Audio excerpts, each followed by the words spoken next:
Hello everyone and welcome to my showcase video of the Ritualist. The Ritualist is a combination of the Shaman and the Necromancer masteries.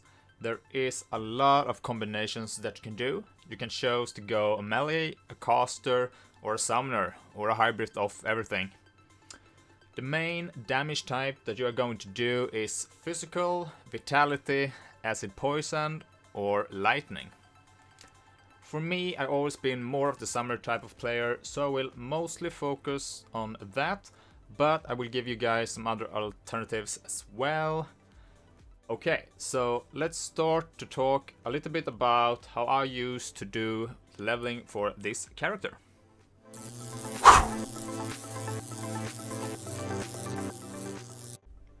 First of all, I want you to keep in mind that this is from my own experience and it might not always be like the meta way, but hopefully you will be able to pick up a thing or two. So, when I started with this character, I went and I began with the Wind Devil. You won't get it until you hit level 5 though, so keep that in mind that you have to use either your normal attacks until you hit that level, or pick any of the first skills and then you can go and respec after you're done with the first quest. Wind Devils is a really good skill that scales with your personal stats, doing both physical and lightning damage. And it's also auto-target enemies and follow them around, which makes it really good for a quick clear speed and also for kiting bosses. After we unlock our second mastery, we went and we got the skeletons. Also, we put 1 point on each buff that you get. So in Necromancer, we're going for the Spectral Binding, and on the Shaman, it's the Mogdrogan's Pact. And also, we went with 1 point in Grasping Vine for the slow, and we went with the Ill Omen for the fear. After I got all of that, I went and I picked up Storm Totem for some extra damage. This setup will pretty much carry you through all of the normal difficulty without any specific gear. So that's really good. When I got to epic difficulty though, around level 40 or so, I went and I respect for a full summoner build. If you don't have that much summoner gear, I would recommend you to still go with the Wind Devil and the Storm Totem. And also if you feel that your skeleton dies too fast, just respect them and put the points on the Blightfend or the Brightthorn, or both if you got the points. They have much more health pool than the skeletons. Summons overall can be hard to keep alive at first, but just try to go for more life and resist for them instead of going just pure damage. One way to fix this is with the devotions. So when I start leveling with the devotions, I usually start with the Jackal.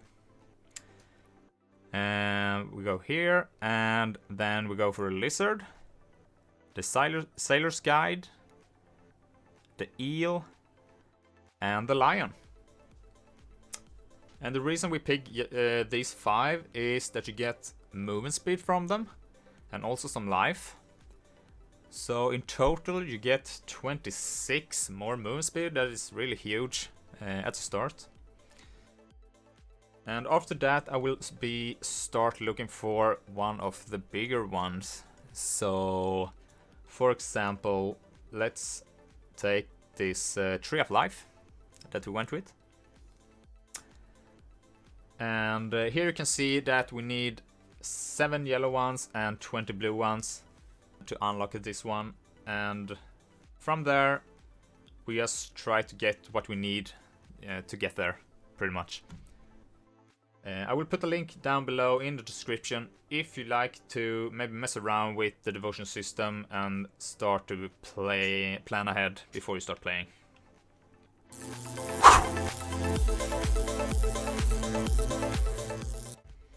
Okay, and now for how I went for the end game. Let's start with the devotion points. I went with a lot of proc effects for this one. And I think I have a good combination of both damage and defense. So let's start from the top, I guess. So we went for the Korvac, the Eldritch Sun. And we got this one. The Tree of Life. We got another proc effect here. And down here, Staff of Ratosh. Mostly just for the offense side.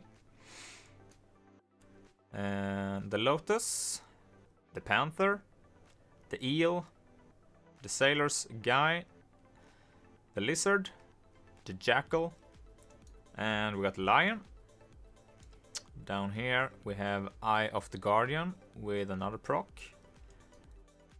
And Abysmal Bonds for another one. And last we ended up with the Behemoth. But we don't have the full one, we just went with these three for the last proc effect.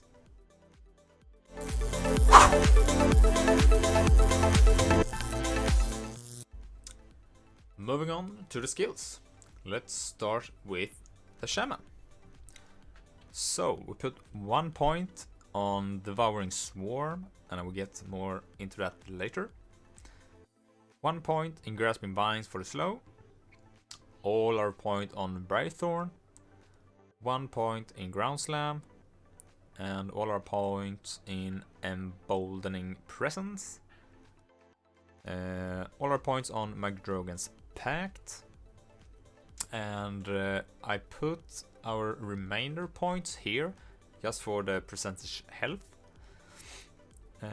1 point in Oakskin. And on the Necromancer, we have 1 point in Ravenous Earth. We put all our points on Decay. And all our points on Foul Eruption. 1 point in Ill Omen for the Fear. And we put all our points on the Black Fend. And this is also our main minion for this setup. I will get more into that later.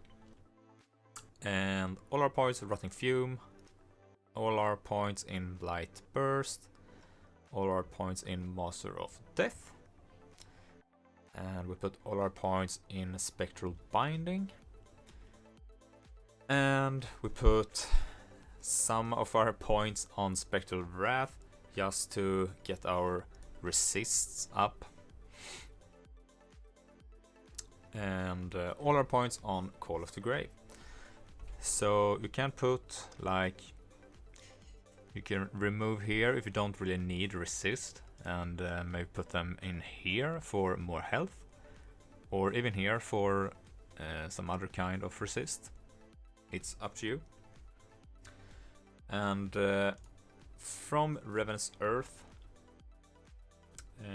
if you like to, you can take some from Decay and put them in Dray Skeletons, if you like to.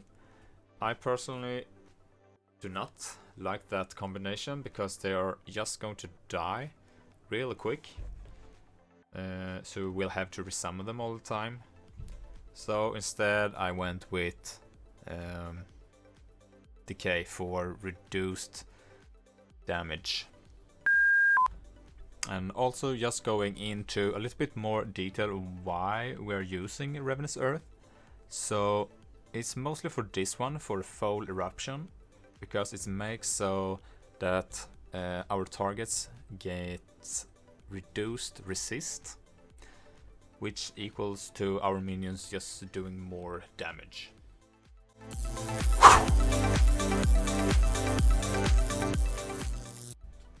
Alright, and now for the gear.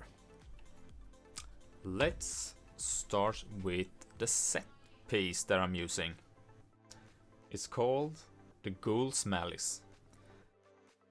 But before, just to be clarifying that any gear that gives pet bonus will work just fine, but let's look more at this set. First of all, you can have 2 Blight Fence, which is very huge, and it gives us so that the McDrogan Pact is reducing overall resist, so we get even more damage from it, and the Devouring Swarm makes it so enemy gets less poison and acid resist for even more damage.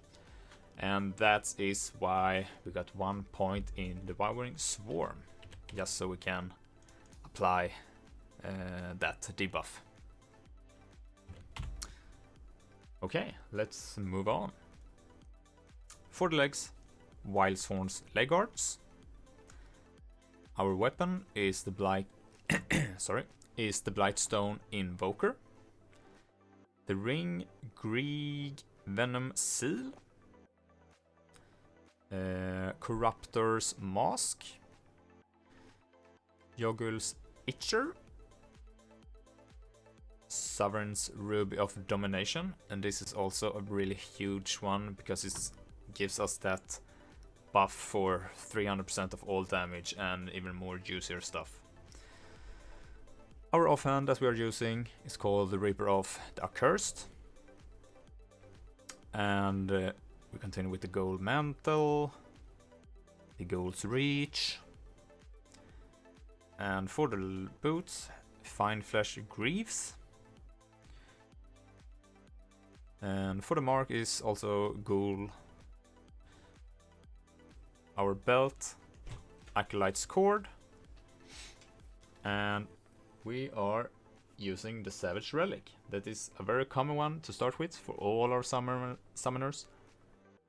Some other ones that I would prefer to have is the Mortality Relic, or even the Dirge of Akovia if I had them.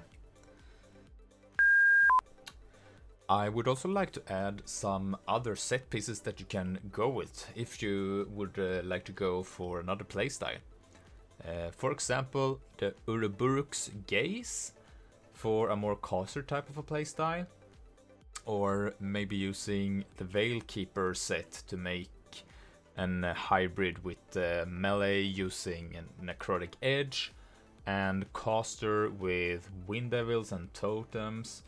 Because of the helm making it so Necrotic Edge now scales with the lightning damage, so you can go for both styles.